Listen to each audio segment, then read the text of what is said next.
Қайырлы кеш, қайырлы түн бәріңізге, дәулетті оқырмандар. Енді ертең көп адамда демалыс, және арғы күні жексенбі. Көп адам ұйықтаған жоқ деп ойлаймын. Бағына 11-ге таман кірем дегем, бірақ сәл кешігіп кіріп жатырмын. Жиналып алыңыздар.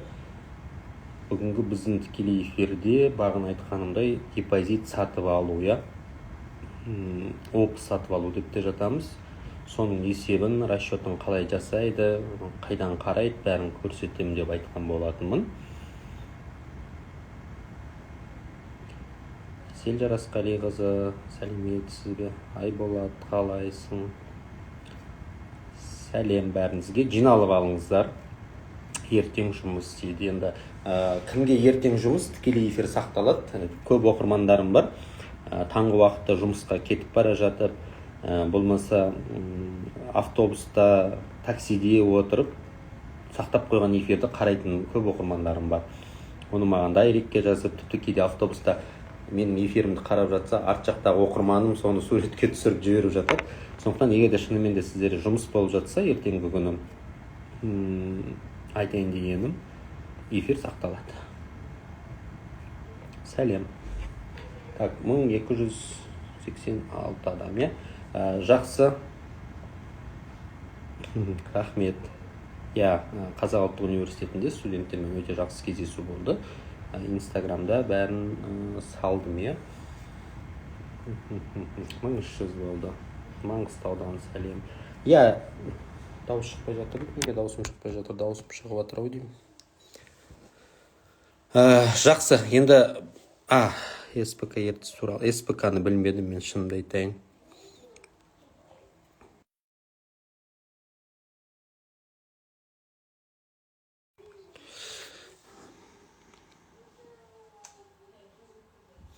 Кездесудің барлығы күшті өтеді. Мен қай жерге барсам да андай сценарий, бір қатып қалған сұрақтар деген нәрсені жек көремін. Барлығы адамнан шынайы болу керек, шынайы шығу керек дегенде, Сондықтан ол барлық шынайы болған дүние, ол әрине жақсы, әдемі болады.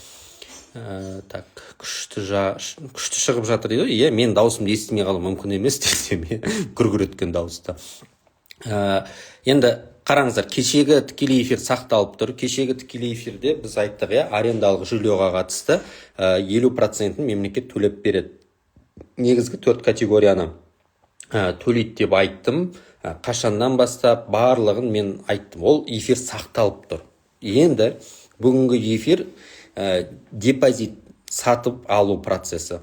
Бұл посттар, талай пост жазғанмын, талай эфирді арнағанмын, бүгінді арнап отырмын.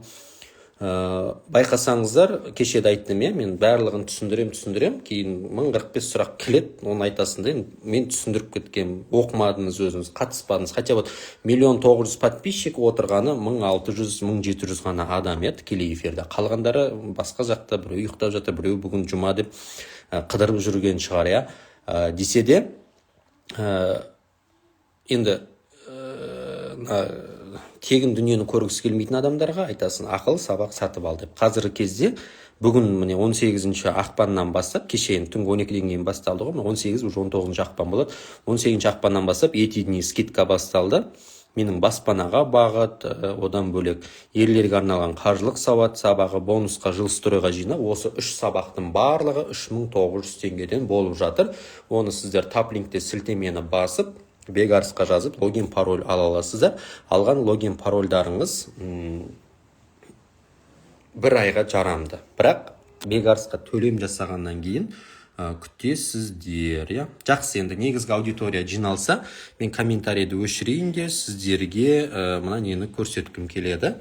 Жилстрой Сбербанкте депозит сатып алу процесі. Бұның барлығын сіздер жеке кабинеттеріңізге кіресіздер, отбасы банктен логин парольмен. Міне мен өзімнің жеке кабинетімде отырмын делік. Сәйкесінше жоғары жағында поиск депозитов деген пункт тұрады. Сол пунктті бәріміз басайық. Заявканы мысалға, поиск депозитов бастық. Сол кезде шығады по стоимости жилья немесе по вознаграждению деп тұрады. Енді қараңыздар, Бұны енді қарапайым тілде орысша онлайн уступка деп үйреніп алғанбыз. Бірақ қазақша мен соңғы кезде айтып жүрмін. Опы сатып алу дей салам. Опы сатып алу. Себебі оценочный показатель опы сатып алудың артықшылығы сіз 3 жыл жинамайсыз. Кейбір адамдар айтасың ғой, мысалға 3 жыл бойы ақша жина дейтін болсаңыз, ол адамдар айтады, ой 3 жылда кім бар, кім жоқ, ана мынау деген сияқты неше түрлі сылтаулар айтып жатады. Хотя уақыт деген тез өтеді. Уже мен опы деп уже 4 жылдан асты ғой, 4 жылға кетіп барды 2018-ден бері.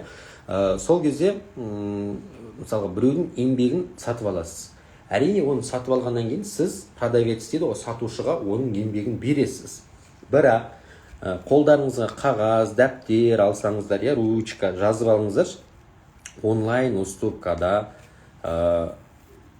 интернет арқылы, то есть Instagram арқылы, OLX арқылы, немесе WhatsApp арқылы, немесе Direct арқылы бұл депозиттер сатылмайды. Мен Instagramда бір пост салам. Депозит сатылады, то есть сатуға қатысты, осы расчетін, есебін, ол жеке кабинетте десем, комментарийлардың астында оқырмандар былай жазады. Мен депозит сататын едім, опым осынша дейді, номерларын қалдырады. Ол кейбір адамдар алаяқта болуы мүмкін. Енді әрине 1.900.000 адам болғаннан кейін барлығы таза адам болмайды. По-любому неше түрлі адамдар шығады. Адамның ішінде жаңағы адам арасында аласы да бар, құласы да бар дегендей. Сол айтайын дегенім, депозит сатып алу процесі барлығы онлайн жүзеге асады. Сіз ешкіммен кездеспейсіз, ешкімге заранее ақша аудармайсыз, ешкімге наличка, ешкімнің біреудің Каспийіне, Киви кошелегіне, немесе біреуге единица қалдырып аудармайсыз. Егер сөйтетін болсаңыз, онда сіз алдандыңыз деген сөз. Бұны мен не үшін айтып отырмын? Менің историямда бір оқиға болған. Бір оқырманым осылай пост саласын, сөйтіпті бір оқырманым жазған. Мен депозит сатам, ана мынау дейді, номерімге қойған. Оны бір оқырман, айдаладағы оқырман көреді де, хотя жазып қойғансың. Инстаграмда ешкімнің депозитін алма, ешкімге жазба, тек қана онлайн көресің. То есть осы сайт арқылы, Жилсторийдің ресми сайт арқылы көресің десем, жоқ, наоборот жасайды да. Өзі балу өзіне жарайды. Алданып қалды. Қалай алданады? Ол адамға жазады, номерін көреді, сөйтеді, оған айтады. Мен сіздің депозитін сатып алғым келіп тұр, жаңағы Инстаграмнан, комментарийдан көрдім дейді. Ол адам айтады, мен депозитін сатам, менің депозитім өте күшті, сроғы да күшті, вознаграждение, несі бәрі күшті, қысқасы құлақтан тебеді. Сөйтеді, ол айтады, мен бірақ ауылда едім дейді. Мен ол депозитімді сату үшін, мен қалаға барып, банкке барып, заявление жазуым керек. Сіздің аты жөніңіз қандай дейді де, қысқасы, сіз маған банктың несін беріңіз дейді. Ауылдан қалаға банкке баратын жол ақшамды төлеп беріңіз хотя бы дейді. Ол айтады, жол ақша қанша дейді, 3000 теңге дейді, примерно. Сөйтіп 3000 теңге аударады. Бір номерге аудардым дейді, короче. Сөйтіп 3000 теңгесін аударады. Одан кейін, сәлден кейін, бір 2 сағаттан кейін, 3 сағаттан кейін қайтадан жазады. Мен сіздің, то есть, мен міне банкте келіп отырмын. Енді мен қазір жаңағы не жасауым керек? Сізге жаңағы депозитімді сатуым керек. Сату үшін сіз маған осы депозиттің первоначальный взносын 10%-ін маған аударып жіберуіңіз керек екен дейді, срочно дейді. Ана кісі депозит сатып алғысы келіп отқан адам, ақшасы бар ғой явно. Сөйтеді, шотында 4 миллионның 10%-ін 400 мың теңге да аударып жібереді тағы бір какой-то счетқа. Содан не болады? Алданады. Соны жазады маған, Даулет мырза, мен алданып қалған сияқтымын. Конечно, алданды. Біреу сізге айтты ма, осы Инстаграмда отырып, біреудің счет сатуға? Жоқ. Депозиттің барлығын сатып алу процесінің барлығы, міне, Жилстройсбербанктың жаңағы жеке кабинетінде өтеді. Официальный сайты бар міне. Онлайн HCSBK KZ. Осы сайтта өтеді. Енді соның ішінде ең жоғары жағында міне тұр, поиск депозитов. Депозитті бассаңыз, екі баған шығады сізге. По стоимости недвижимости бар. По стоимости жилья тұрады, по вознаграждению. Енді мен шыны керек, по стоимости жилья көп есептемеймін. Маған вознаграждение. Вознаграждение это опа. Маған осы ыңғайлы. Енді мына нәрсені жазып алыңыздар. Енді менің баспанаға бағыт сабақтарыма, опыт түсінбеген опық жейді деген барлығын көрген, посттардың барлығын оқып жүрген адамдар, тегін постты да оқып түсініп оқып жүрген адамдар, айтайын, вознаграждениені уже опыны жатқап біледі. Ал енді опы не деп отыратын болсаңыз, жалпақ тілмен айтқанда, опы май шелпек. Когда сіздің опыңыз 16-ға толып, жаңағы өзіңіз жинаған шотқа опыңыз 16 толса, табыс көзін растамай 50-50-мен үй аласыз. 5%-бен бірден. Ал егерде сіз біреудің депозитін сатып алатын болсаңыз, 5%-бен үй аласыз. Переплатаңыз азырақ шығады. Бірақ біреудің депозитін сатып алсаңыз, табыс көзін растайсыз, доход растайсыз. Бұрын болды, мен екінші үйімді опы сатып алып алғанмын. Ол кезде табыс көзін растамай үй алуға мүмкіндік болатын. Кейін уже адамдар қолдана бастайды ғой, себебі елдер басқа банкке депозитке ақшаларын салады, жилстройға салмайды, себебі жилстройда годовой 2% қана. Каспийге салады, Каспийде 9,5%. Халық банкке салады 9% оның өсімі. Сөйтеді де елдің барлығы ақшаларын Каспийде, Халық банкте жинап келді де, сосын 50% болғанда біреудің еңбегін бүйтіп сатып ала салады, и 5% доход ала берді. Содан не болды? Отбасы банктың былайша айтқанда активтері азайып жатты. Елдер депозиттен шығарып алады, басқа банкке шығарады, қысқасы сөйтеді. Сөйтті де бұны көріп отырған енді аналитиктер, наверное, басшылар табыс көзін растайтын қылдырып қояды, қысқасы. Сонда енді сіз біреудің депозитін сатып алсаңыз да доход растайсыз. Доход дегеніміз не? Яғни пенсионкамен расталатын дүние. 6 ай пенсионкаңыз болу керек кемінде. Ипіңіз болса 1 жылдан артық жұмыс істеу керек дегендей дүниелері бар. Енді қарайық. Жақсы. Опыны түсінген адамдар, мына жерге вознаграждение. Енді қараңыздар, 1 миллионға жазып алыңыздар. 1 миллионға 16 мың вознаграждение болу керек. Чтоб 5%-бен үй алу үшін.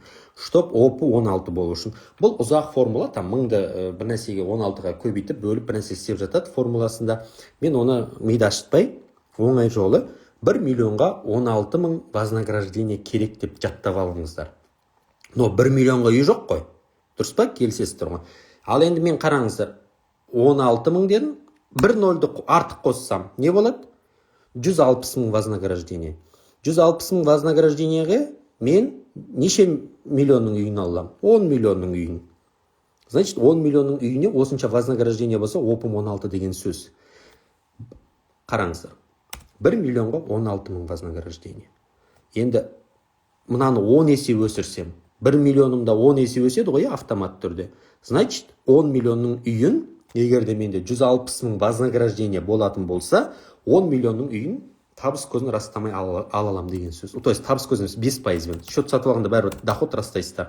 Ал енді шот сатып алмай жинасаңыздар да, значит, осынша вознаграждение өзіңіз жинасаңыз, который 3 жылдан артық, 4 жылдан артық жинап 160 мың вознаграждение болса, онда 10 миллион үйін табыс көзін растамай аласыздар деген сөз. Әше мен мына кешелі беріс тегін сабақтар өткізіп жатыр. Мына сабақты көрген адамдар особо жаңағы баспанаға бағыт сабақтарын сатып алып та керек емес негізінде. Но кейбір адамдар түсінбей қалып жатады, кейбіреулер қазір эфирді жаңағы көрмей жатады, мүмкіндік болмай жатады. Ондай азаматтар бекарысқа жазып, сабаққа логин пароль алсаңыздар, бұдан да көп сабақтар бар. Енді қараңыздар, бұлай қарапайым тілде вознаграждениені бұлай маған ең жеңіл осы да. Мысалға 250 мың вознаграждение бар делік. Тупо 16-ға бөлесіз. 15,625. Ар жағында мен ойша 3 нөлді тіркейтін болсаңыз 15-ке. Значит, 250 мың вознаграждениеңіз бар ма? 15 миллион 625 мың теңгенің үйін алуға болады деген сөз. 50 на 50. 50 де 50.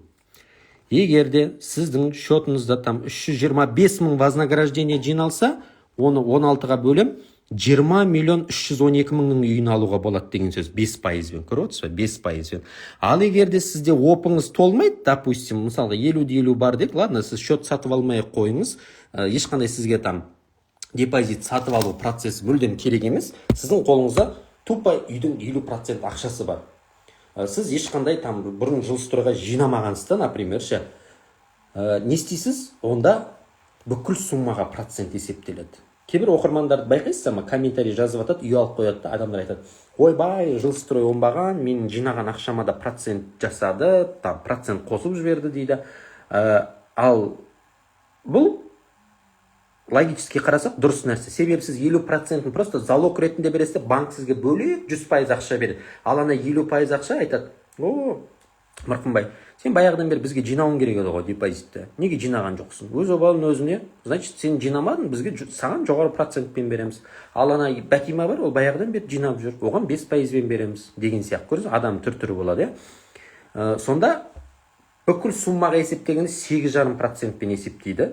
Пока опыңыз 16-ға толғанша. Когда сіз 50%-ын салғанның өзінде опыңыз 19 айдан кейін барып, опы 16-ға толады по факту. Көрдіңіздер ме? Уақыт жоғалтады да. Ал енді сол вознагражденияның сомасын жаңағыдай тупо 16-ға бөліп есептейсіздер. Енді қараңыз, сіз 15 миллионның үйін алғыңыз келеді. Сіз 5%-бен 15 миллион үйін алғыңыз келеді. Не істейсіз? 15-ті давайте 16-ға көбейтеміз бәріміз. 240, 3 нөлді тіркейміз. 240 мың вознаграждение. Значит, 240 мың вознаграждение жинауыңыз керек. 240 мың вознаграждение болса, сіз 15 миллионның үйін 5%-бен аласыз. Ал егер сіз ешқандай вознаграждение опысыз, мынасыз үй алам десеңіз, бүкіл суммаға 8,5% есептеледі.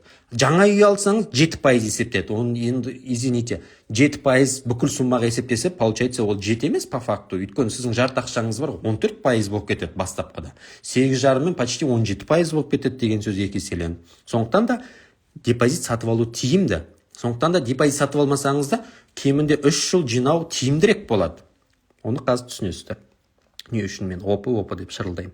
15-ті 16-ға көбейтеміз. Мысалға, қарай, қайтадан айтайын. Сізге 18 миллионның үйі керек. 18-ді 16-ға көбейтеміз. 288 мың вознаграждение керек сізге. Как минимум 288 вознаграждение керек. Енді қараңыз, дәл осы мысалмен көрейік. Сіз 18 миллионның үйін алғыңыз келеді. 5%-бен алғыңыз келеді. 8,5% емес, 7% емес. Бірден 5%-бен өз қарызыңызды жапқыңыз келеді делік. 18-ді 16-ға көбейтем, 288 мың вознаграждение керек. Не істеймін? Мына жеке кабинетте, значит, маған керегі кемінде минимальное вознаграждение 288 деп жазам. Өйткені сіз мынандай клиентсіз, ешқандай вообще қалай айтсам, вообще жилстройға мүлдем сенбеген адамсыз, вообще счетыңыз жоқ, мүлдем ақшаның барлығын там Каспийде, Сбербанк, либо вообще үйдегі нәскидің ішінде жинай берген адамсыз да, примерно айтып отырмын. Шкафтың ішінде жинаған, қолыңызда 18 миллионның үйін алғыңыз келеді ғой, қолыңызда сіздің 9 миллионнан артық ақшаңыз бар. Значит, сізге минимальный вознаграждение 288, мына жерге примерно 300 деп қоя саламын. Осы аралықтағы вознаграждение керек. Енді қараңыздар, искать депозитті басамыз. Искайтты басқан кезде ешкімнің аты жөні көрінбейді. Жаңағы айтып отырмын ғой, небір адамдар бар, ойбай, мен депозитімді сатам, анаған бүйтем сөйтем. Бұл жерде ешкім көре алмай қаласың. Мынау кім? Мырқымбай ма, Бәтима ма? Мынау Қызылорда сатып жатыр ма, Өскемен сатып жатыр ма, Семей сатып жатыр ма? Орысша айтқанда фиг знает.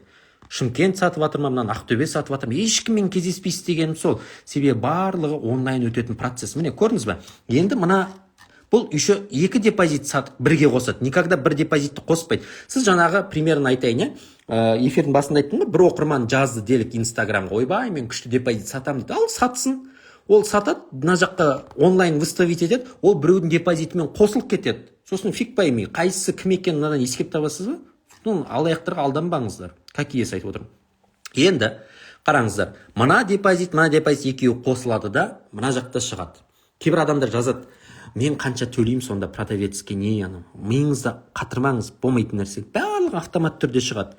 Вот сізге 298 мың вознаграждение почти дайын тұр. Енді бірақ қараңыз, продавецтің қосатын ақшасы, екі продавецке ақшаны екі жаққа бөліп берген кезде 1 миллион 195 мың теңге бересіз. Комиссия, банктың комиссиясы бір 0,5%. Жилстройда бұндай жерде пайда тапқысы келеді. Пайдасы оның 20 мың теңге. Накопление 4 миллион. Но қараңыз, сіз бұл депозитті алу үшін кемінде 5 миллион 200 ақшаңыз болу керек. Получается, 298 мың вознаграждение, міне, жаңағы, көріпсіздер ғой, 298де 782 вознаграждение мен 16-ға бөлемін.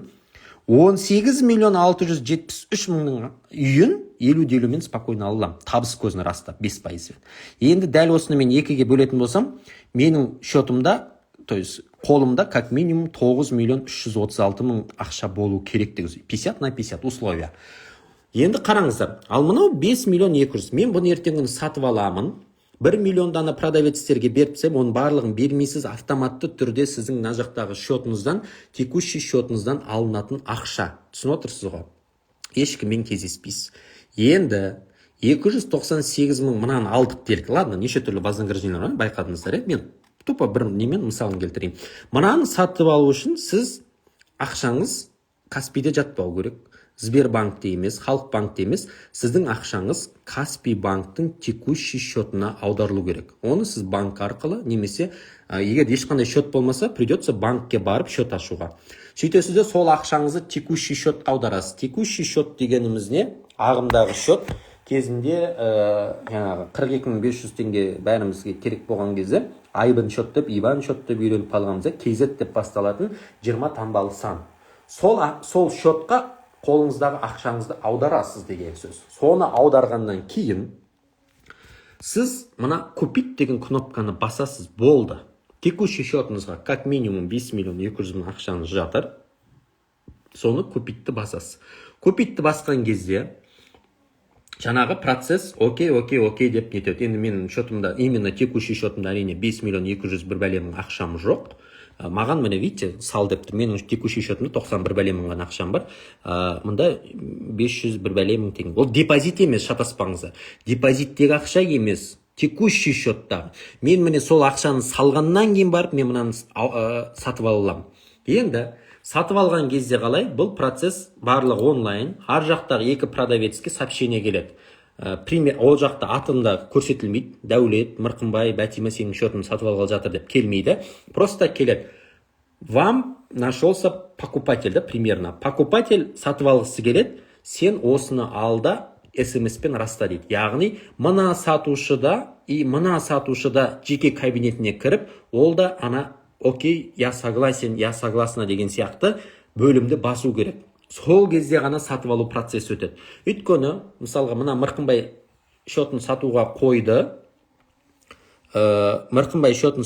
қойды делік. Вдруг Мырқымбай ойлан қалады, сатпайтын болып қалады. Ал енді мынау сататын болады. Мынау сатпайым деген SMS-ке жауап бермейтін болса, онда сделка жүрмей қалады. Екі продавец те окей деп келісімін беру керек, сіз сатып алам дегеннен кейін. Көрдіңіз бе? Мәселе осы да уақытты алады да енді бұл деген.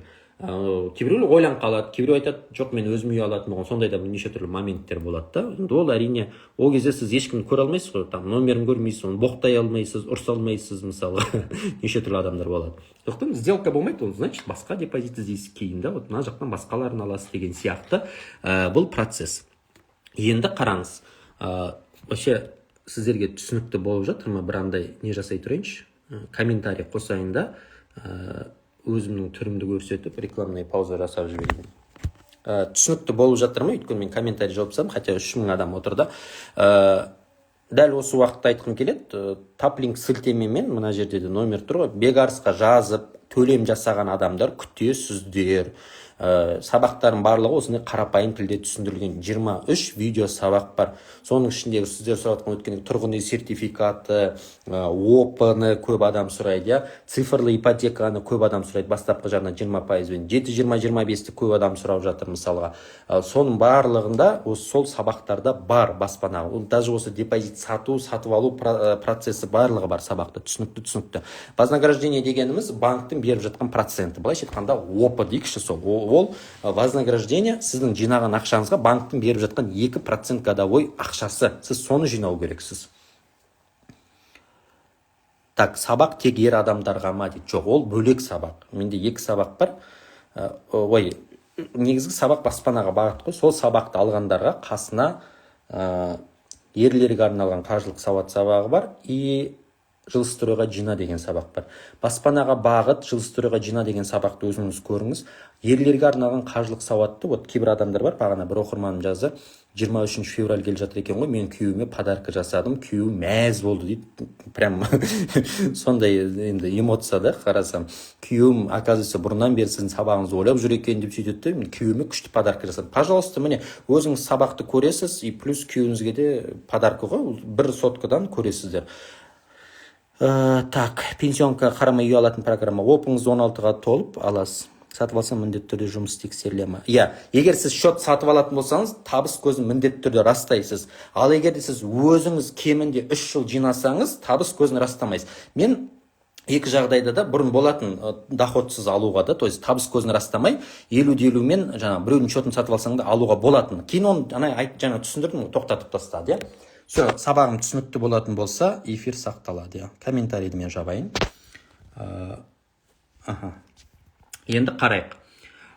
Мына депозиттерді сатып алу үшін айттық, текущий счетта сіздің ақшаңыз болу керек. Как минимум 5 миллион 200 теңге. Бірақ мына жерді қараңызшы. Сіз 298 мың вознаграждениеге продавецке беріп отырған ақшаңыз 1 миллион 195 мың теңге. Көресіз ба? 1 миллион 195 мың теңге. А ведь можно же сэкономить. Қалай экономдайсыз? Значит, бірден крупный вознаграждение жазбай, себебі 100 мыңнан асқан вознаграждение ол 4 еселенет бағасы. 298 бұл 4 еселенгенде 1 миллион 195 болып тұр. Ал егер де сіз майда вознаграждениеден жинайтын болсаңыз, ақшаңызды примерно 2 есе үнемдеуге болады. Ол үнемдеудің жолы қандай? Былай жасайық. 40 мың мен 49 мыңның арасындағы вознаграждениелерді іздейік бәріміз. Қараңыздар, ақша үнемдеудің жолы. Бір мынаны жаттап алыңыздар, давайте сіздерге қазына жоқ болып кетеді, түсінікті болу үшін мен мына сумманы шығарып қояйын. Продавецке беретін ақшаңыз 1 миллион 195 131 теңге. Вот. Продавецке осындай ақша, егер де сіз бағанағы мысалмен тура осыны алсаңыз, продавецке осынша бересіз. Ал енді қараңыз, ақша үнемдеудің жолы. 40 пен 49 вознаграждение дейін искать депозитті басамын. Әртүрлі депозит шығады. Маған не важно, себебі менің қолымда как үйдің 50% бар, мен осыны сатып алам делік. 42 мың вознаграждение. 42 мың вознаграждениеге 2 есе баға 85 мың теңге. Ведь қараңыздар, мен 1 миллион 195 мың теңге. Маған керегі 288 мың вознаграждение, түсініңіздер ғой, бағанағы 18 миллион үйін алу үшін. Енді қараңыздар, мен 42 мыңнан біреуін сатып алайын, 47 мыңды сатып алайын, қосып отырыңыздар калькуляторларыңызға. Үшіншісін сатып алайын, төртіншісін сатып алайын, так 160, я. Бесіншісін сатып алайын, 48 мың, и алтыншысын сатып алайын. Примерно 288-ге толады. Оны асықпай отырып калькулятормен қоссаңыздар, 288 мыңнан асады. Енді қараңыздар. Мына сумманы жаттап алыңыздар, 1 миллион 195 мың теңге. Бағанағы бір ғана счетты тупа алсаңыздар. Ал енді мынандай жағдайда сіз мынаны сатып алдыңыз, надбавка продавца, давайте қосайық, 85 мың 345 бір депозит кетті, 42 мың вознаграждение. Екіншісін алып отырмын, 94 мың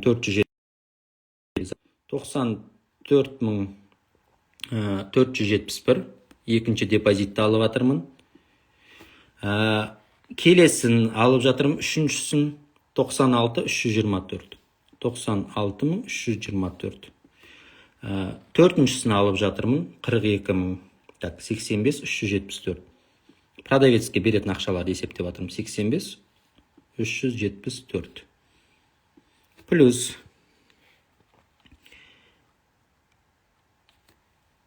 96 318. 96 318.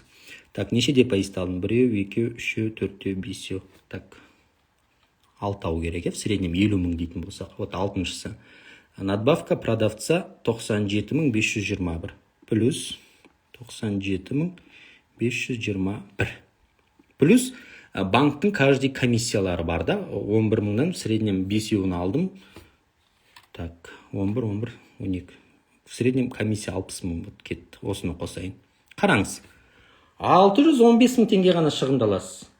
Бағынағада Бағанағы депозитті ала салсаңыз, бірден, миыңызды ауыртпай. Мынада вот собирайте аз-аздан. Бұған да әрине уақыт керек. 615-353 мың теңге бересіз. Ал енді бағанағын сатып алсаңыз, 1.195.000 теңге шықты да, вот хвостикпен.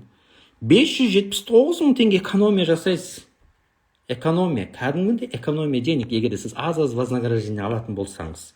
Кейбір адамдар бар, осы нәрсенің услугасын сатады, например, жасырмаймын, жаңағы баспаналы группқа барсаңыз да, көп адамның уақыты жоқ та, например, сол жақта да жасап беретін менеджерлер болады. Ну, егер уақытыңыз бар ма, пожалуйста, өзіңіз жасайсыз, осы нәрсені бәрін сіздерге түсіндіріп үйрету. Экономия почти 580 мың экономия жасайсыз. Қандай рахат.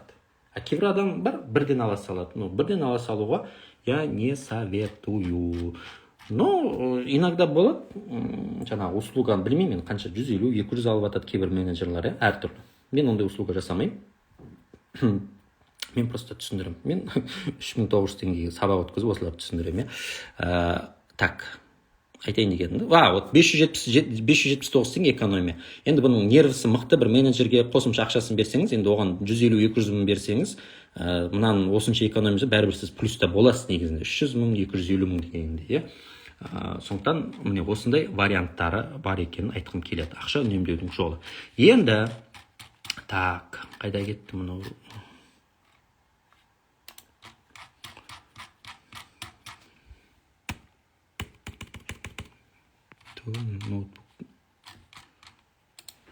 Все. Так, қараңыздаршы ноутбук. Енді бізде не бар? Дәулеттен KZ сайты бар. Сол жерде ипотекалық калькулятор деген нәрсе бар. Ипотекалық калькулятор.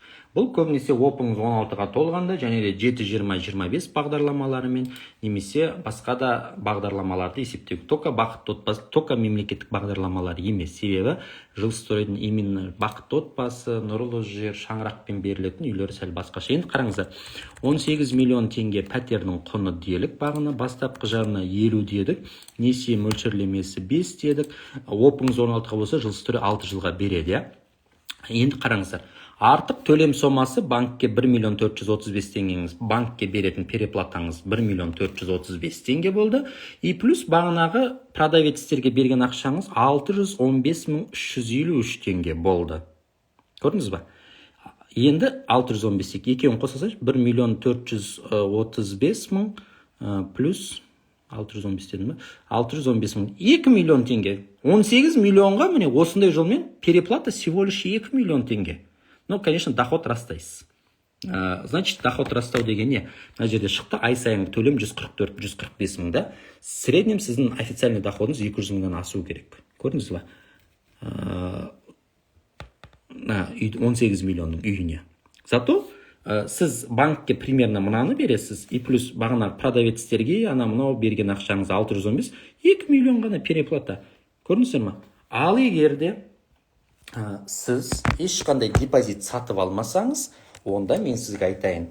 Так, 1.400.000 бөлек, и плюс 18 миллионға бастапқы вторичка үй алатын болсаңыз, 8,5%-та бөлем 12 айға 127.500, оны көбейтем 36 айға, и плюс жаңағы 1.435 плюс 1.435.996. Ондай жағдайда, егерде сіз депозит сатып алмаған жағдайда, 6 миллион переплата болады примерно жилстройда. Почему? Потому что сізде ешқандай опы жоқ, ешқандай срок жоқ. Бірден алдыңызда тупо депозит аштыңыз, бірден қағылдыңыз. Сонда міне осыдан шығады, опы түсінбеген опық жейді. Вроде бір мысал, вроде үйдің бір бағасы 18 миллион. Әр түрлі өлшемі бар. Мен всегда айтамын да, шырылдайтыным сол. Банкке барсам бір нәрсе біліп бар. Кейбір адамдар бар, біліміне ақшасын қимайды кейде адамдар. Ойбай, халыққа пайдаң тисе, халыққа тегін берсеңші, құдай ой, менде бала шағам бар, менде командам бар, мысалы, менде ипотекам бар деп жылатып кетсең, жалпы айтайын дегенім, қараңыздар, осы нәрсені білмей адамдар банкке 6 миллион берген жақсы ма?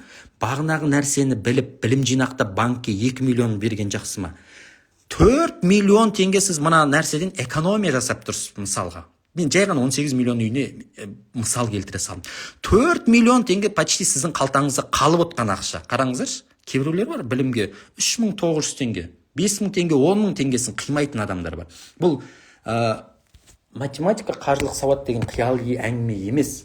Қанша жерден біз қиялдап, Құдай маған 10 үй бер, 10 үй бер деп, бір үй бер деп отырсаңыздар, мысалға, әрекет етпесеңіз, есеп қисабыңыз дұрыс болмаса, все, банкке жем боласыз. Лучше білім жинақтаңыз. Лучше банкке барсаңыз, бір нәрсе біліп барыңыз.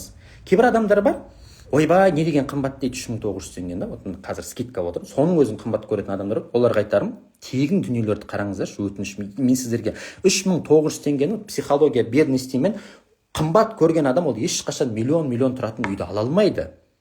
Көріп отырсыз ба? Ол білім алу всего лишь 3900 теңге болатын болса, ал үйдің бағасы, құдай-ау, 18 миллион, 10 миллион, 20 миллион.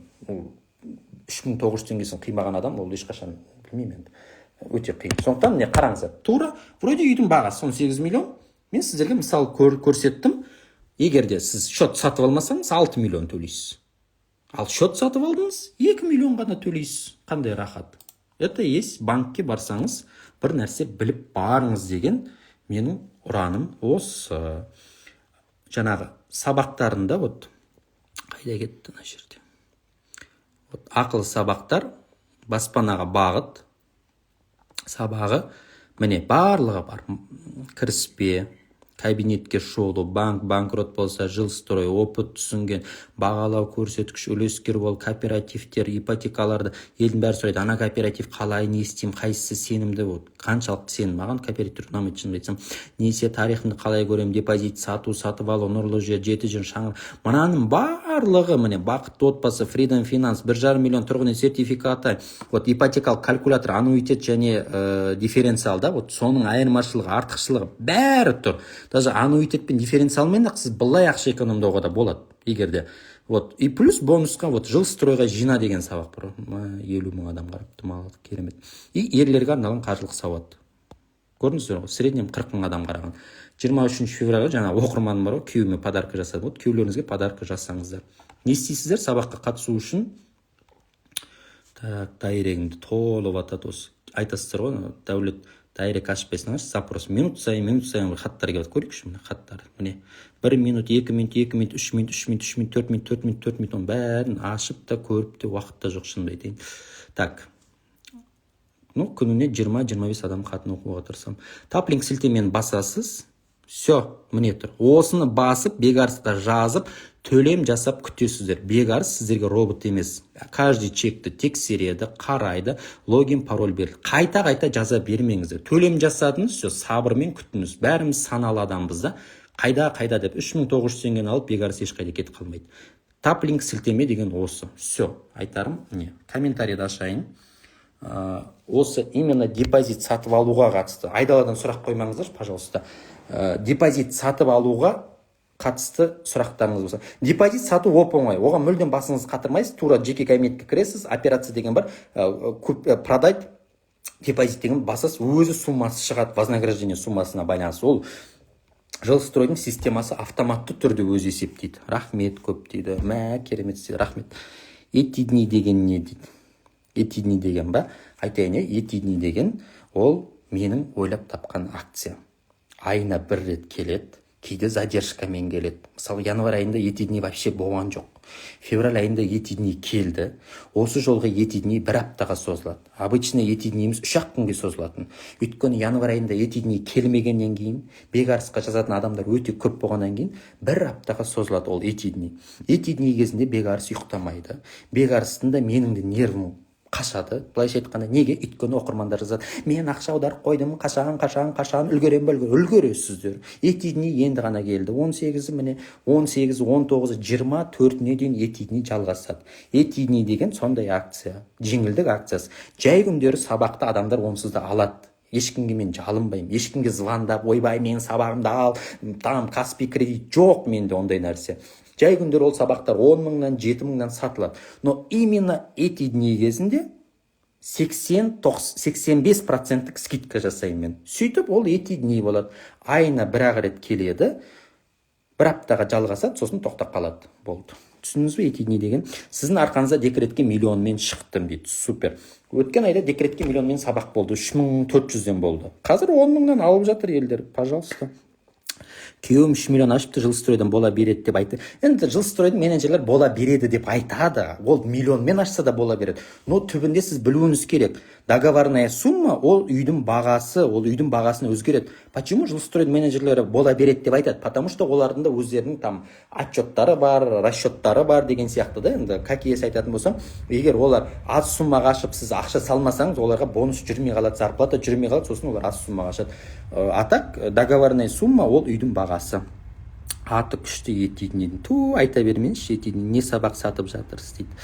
8,5 қалай есептедіңіз дейді. 8,5 бүкіл үйдің суммасына есептеледі. Нақты калькуляторды болмаса банкке барсаңыз сол расчетты сізге шығарып береді.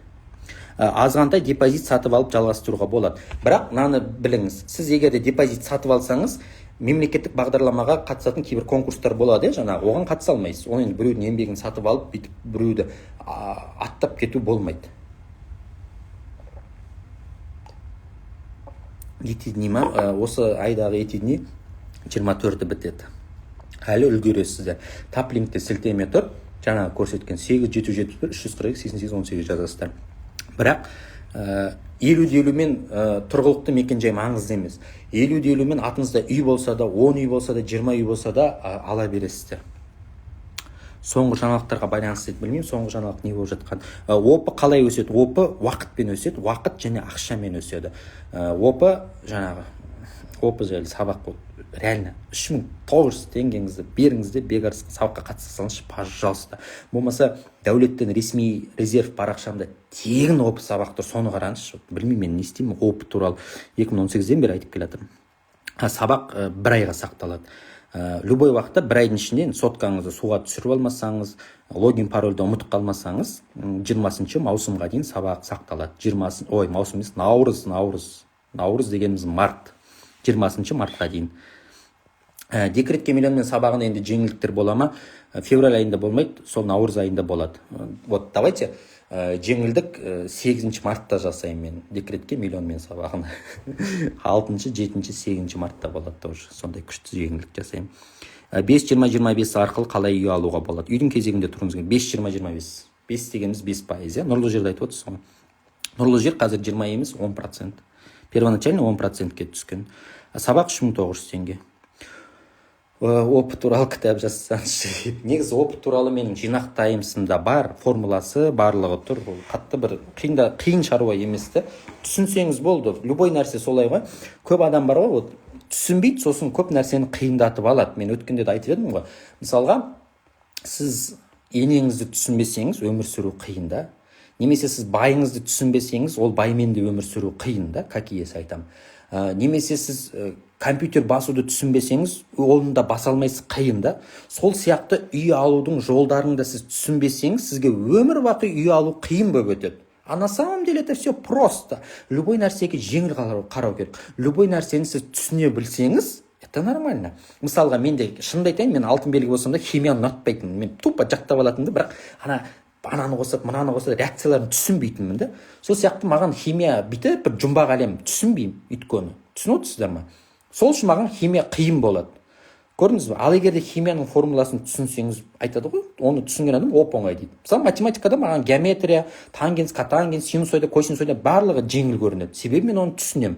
А оны түсінбейтін адамдар айтады: ойбай, не деген қиын мынау дейді. Қиын түгі жоқ. Сол сияқты үй алу, үйге жетудің жолы да ол өзіңізге байланысты. Сіз түсінбеймін, қиын дейтін болсаңыз, ол өмір бақи қиналып өтесіз. Сабағым орысша жоқ. Менен көп адам сұрайды. Мен всегда айтамын да, қазақтардың сауатты болғаны дұрыс. Орыстар онсыз да сауатты, банкке барса олар ойбай, банктың менеджері миын ашытып жүреді ғой. Менен сұрайды, сіздің сабақтарыңыз 10 миллионға дейін маған предлагать еткен гонорар. Сіздің сабағыңызды полностью орыс аудиториясына сатайық, мынау деп. 4 жыл болды, әлі бермей отырмын, может 5-ші жылы берем деп па. Рұқсатым жоқ. Себебі мен бірінші қазақ аудиториясы сауатты болса екен деймін. Шынымды айтайын. Ал егер де мен ақша қуған адам болсам, сол 10 миллионды мен баяғыда орыстарға да сабағымды сата беретін едім. Бірақ әзірге мен сатпай отырмын. Әзірге массалы түрде қазақтар сауатты болып алыңыздаршы деп отырмын. Мақұл, қайырлы түн дейді. Қайырлы түн. Военныйларға майда шығар, как обычно. Жастарға берілетін баспана жайлы посттар да бар, сабағымда да бар. Менің жаңағы сабақтың ішінде не бар. Так, мазмұнын көріп жүрейінші өзімде. 21 бәле видео бар. Жастарға берілетін жалдамалы пәтер түсіндірілген сабақ бар. Тұр. Дұрыс, қазақтарға қазақша жүрген керемет сол. Рахмет. Все, жақсы, құрметті оқырмандарым, мына тікелей эфирді сақтап қояйын. Өйткені қазір жаңағы бүгінгі эфир депозит сатып алуға қатысты болған. Сабақтың барлығы приложениеде өтеді. Мені күтіп отырмайсыз. Логин, пароль алдыңыз ба, қазір-ақ сабақ көре бересіз. Бірақ төлем жасағаннан кейін күтесіз. Эти дни акциясы дұрыс, орыстарға сатпа дейді. Жарайды, 5-ші жыл, келесі жыл сатам. Тағы 1 жыл массовый оқып алыңыздар. Таплинг сілтемені басамыз. Қазір тікелей эфирден мынаны басып, Бегарсқа жазсасыз да, төлем жасағаннан кейін күтесіз. Бәріміз саналы адамбыз. Ешқайда қашпайды. Бегарс робот емес. Қазірдің өзінде 300 адам, 400 адам жазады. Каждый адамға 1 минут, 2 минут уақыт кетеді да. Но бүгін болсын, ертең болсын береді. Январь айында ешқандай сабаққа, именно баспанаға бағытқа скидка болмады. Ерлерге арналған сабаққа да скидка болмады. Жилстройға жина сабаққа да скидка болмады да. Адамдар прям күтіп қалды да, массовый. Сол үшін де осы жылғы ертеңін біз 1 аптаға созып отырмыз. Сондықтан үлгересіздер. Главное, төлем жасаңыз, күтіңіз. Міндетті түрде логин пароль беріледі. Бәріңізге қайырлы түн, бәріңізге Алла разы болсын, әрекетке берекет. Үй алғыңыз келе ма, ақша жинаңыздар. Және де банкке барсаңыз бір нәрсе біліп барыңыздар. Осы арқылы сіздер бір шама ақша, даже миллион теңге экономия жасауға болады. Сау болыңыздар.